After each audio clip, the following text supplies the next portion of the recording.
Kepolisian Negara Republik Indonesia genap berusia 78 tahun. Menginjak usia 78 tahun, Polri diharapkan mampu bertindak lebih tegas dan profesional. Hasil survei Litbang Kompas pada 18 hingga 20 Juni 2024 menunjukkan 73,1% responden menilai positif citra Polri. Citra Polri mengalami naik turun dari Oktober 2021 ada di angka 77,5%. Di Januari 2022 di angka 74,8%. Lalu turun di Juni 2022 di 65,7%. Kemudian di Oktober 2022 turun di 48,5%. Januari 2023 sedikit naik 49,9%. Di Mei 2023 ada di 61,6%. Agustus 2023 ada di 66,8%. Desember 2023 naik di 71,6%, dan terakhir di Juni 2024 di angka 73,1%. Dalam survei yang sama, masyarakat juga punya harapan terhadap Polri. 27,4% lebih tegas menegakkan hukum, 19,4% bersikap lebih adil, 17,4% lebih mengayomi, 17,3% lebih berintegritas dan profesional, 10,3% kinerja semakin baik, dan 6% berharap pelayanan lebih cepat. Presiden Joko Widodo mengapresiasi citra Polri yang membaik. Presiden berharap Polri bisa lebih profesional dan tidak tebang pilih dalam menyelesaikan masalah. Polri memiliki peran sentral di masyarakat, selalu bersentuhan dengan kehidupan sehari-hari masyarakat. Polri tidak ada liburnya. Polri ada di mana-mana, tidak ada wilayah yang terlewatkan bagi Polri. Tapi di sisi lain, artinya rakyat juga melihat dari dekat seluruh gerak-gerik dan tindak tanduk Polri. Sehingga ke depan Polri harus semakin lincah, harus semakin adaptif dan memiliki cara pandang strategis, harus menjadi cooling system dan perekat kebinekaan, harus profesional dan tidak tebang pilih dalam penegakan hukum, serta harus memiliki kemampuan teknis yang lebih unggul dari pelaku kejahatan. Sementara itu, Kapolri Jenderal Listio Sigit Prabowo meminta maaf jika masih ada kekurangan di Polri. Kapolri berjanji membuka ruang kritik dari masyarakat.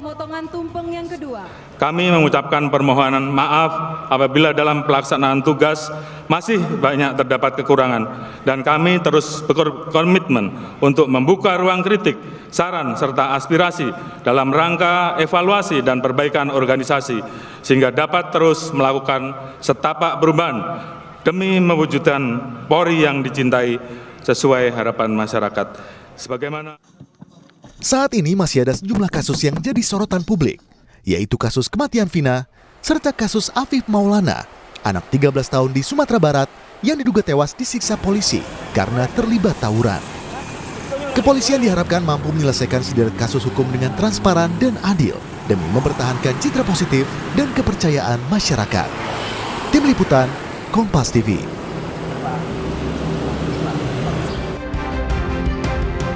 Saudara, di tengah citra positif, Presiden berharap Polri semakin profesional dan tidak tebang pilih dalam menyelesaikan kasus. Lalu bagaimana Polri meningkatkan citra positif ini, sekaligus juga tantangan ke depan seperti apa? Kita akan berbincang dengan Yusuf Warsim, Komisioner Kompolnas, melalui sambungan telepon, dan juga Rangga Eka Sakti, peneliti Litbang Kompas. Selamat malam, Mas Rangga. Pak Yusuf, selamat malam. Selamat malam. Selamat malam, Mbak. Saya mau pertanyaan pertama ke Mas Rangga dulu. Mas Rangga, sebenarnya apa sih poin-poin yang membuat citra Polri ini naik di tengah-tengah kan pengusutan kasusnya Vina masih belum jelas, kemudian juga terakhir ada kasus Afif Maulana, meskipun tadi ya periodenya ini di bulan Juni, artinya yang fokusnya ini kepada kasus pembunuhan Vina. Tapi kenapa naik citra Polri? Ya Mbak, jadi memang kalau kita lihat secara longitudinal, secara panjang, itu Polri memang terlihat telah melakukan upaya-upaya perbaikan untuk memperbaiki citra ya. Kalau kita lihat tadi dari titik terendahnya di Oktober 2022 gitu ya, di bawah 50%, waktu itu 48,5%, sampai perlahan-lahan naik sampai di titik 73,1%. Itu titik terendah pada saat kasus Sambo ya? Ya, betul. Nah, itu juga jadi catatan bahwa memang waktu pengukuran ini itu belum muncul kasus-kasus yang menyita eh, perhatian masyarakat seperti kasus kematian Vina, kemudian kasus Afif eh, Maulana? Sukolilo dan Oke. Afif. Itu 3 kasus yang cukup besar ya. Nah, memang kalau kita lihat secara tren itu kasus-kasus high profile ya yang mendapatkan perhatian yang besar dari masyarakat itu cenderung bisa membuat citra ini menjadi turun nih. Nah, makanya ini akan jadi tantangan nih ketika citra polisi itu sudah mulai membaik, sudah mulai kembali ke tren sebelum ada kasus Sambo yang besar sekali waktu itu. Nah, ini polisi harus bisa dengan tadi ya transparan, akuntabel dan profesional dalam menyelesaikan 3 kasus ini.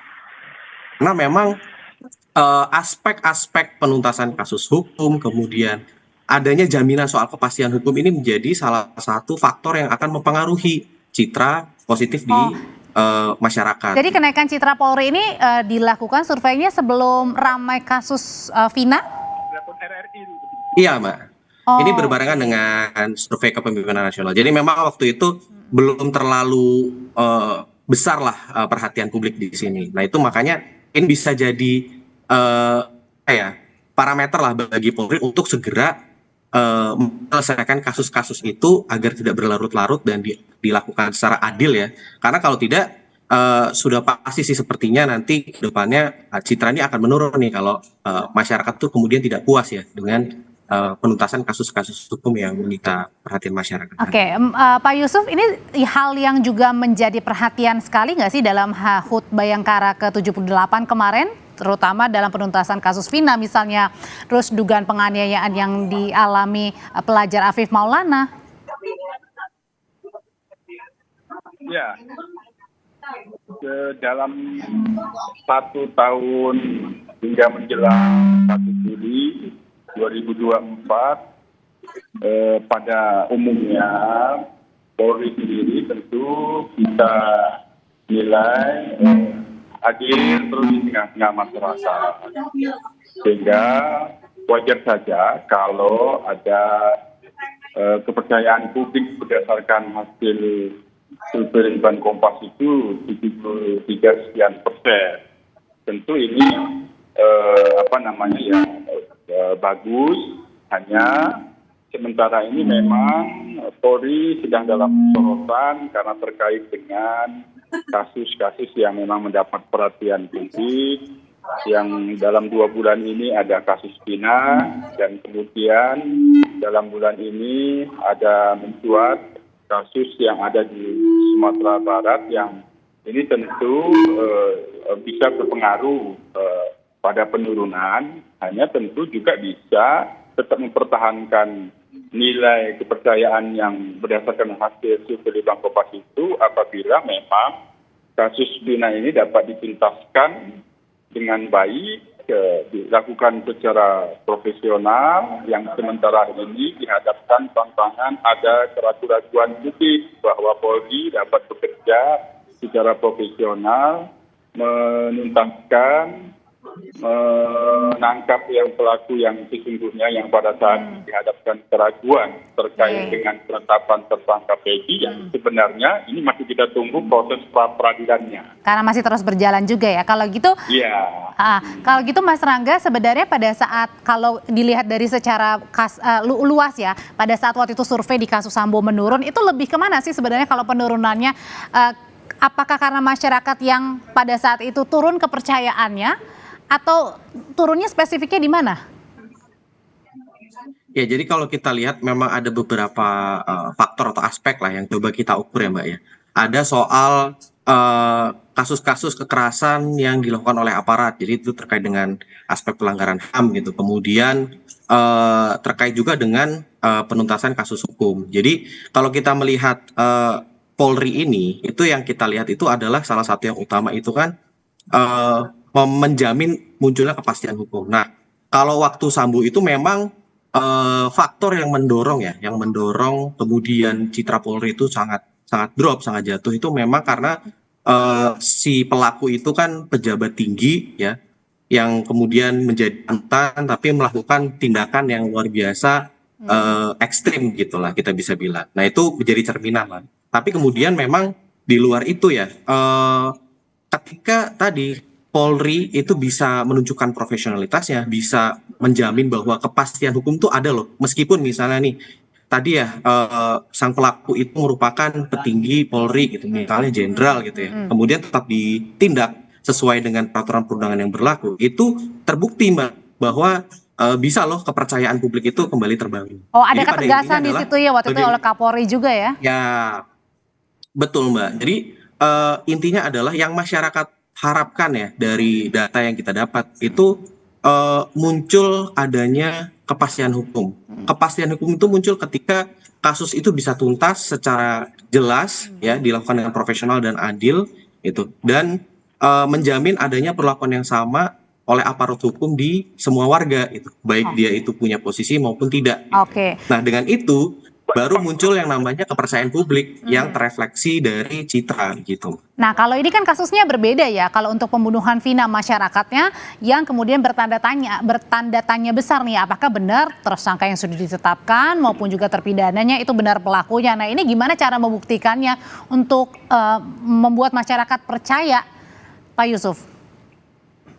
Ya, kami sendiri Kompolnas akan terus mengawasi, memastikan penanganannya itu benar sesuai dengan prosedur. Nah, sementara ini terkait dengan kasus Vina, sekali lagi, karena ini sudah ada proses pra-peradilan yang akan memberikan kepastian hukum, apakah penangkapan Peggy Setiawan pada saat ini yang telah ditetapkan sebagai tersangka ini sah, memiliki 2 alat yang sah. Ini kita tunggu. Nah, kalau memang pemohon itu diterima, tentu ini harus putusan pengadilan pra-peradilan harus diterima oleh penyidik dan selanjutnya nanti akan dilakukan langkah-langkah selanjutnya. Tapi kalau hakim tunggal pra-peradilan memutuskan menolak, ya tentu kita semua harus menerima putusan itu. Kami terus akan mengawal proses hukum penyidikan hingga pelimpahannya berkas di JP itu lengkap. Itu terus kita kawal. Kan belum tentu juga nanti cukup bukti. Hanya kan yang sekarang diputuskan oleh karena masih pra-peradilan P19 juga ya, berkasnya dikembalikan juga kan ya dari kejaksaan. Ini masih diuji profesionalnya meskipun seandainya permohonan pemohon itu ditolak. Oke, Pak Yusuf terima kasih untuk pandangannya. Mas Rangga juga terima kasih. Sehat selalu semuanya.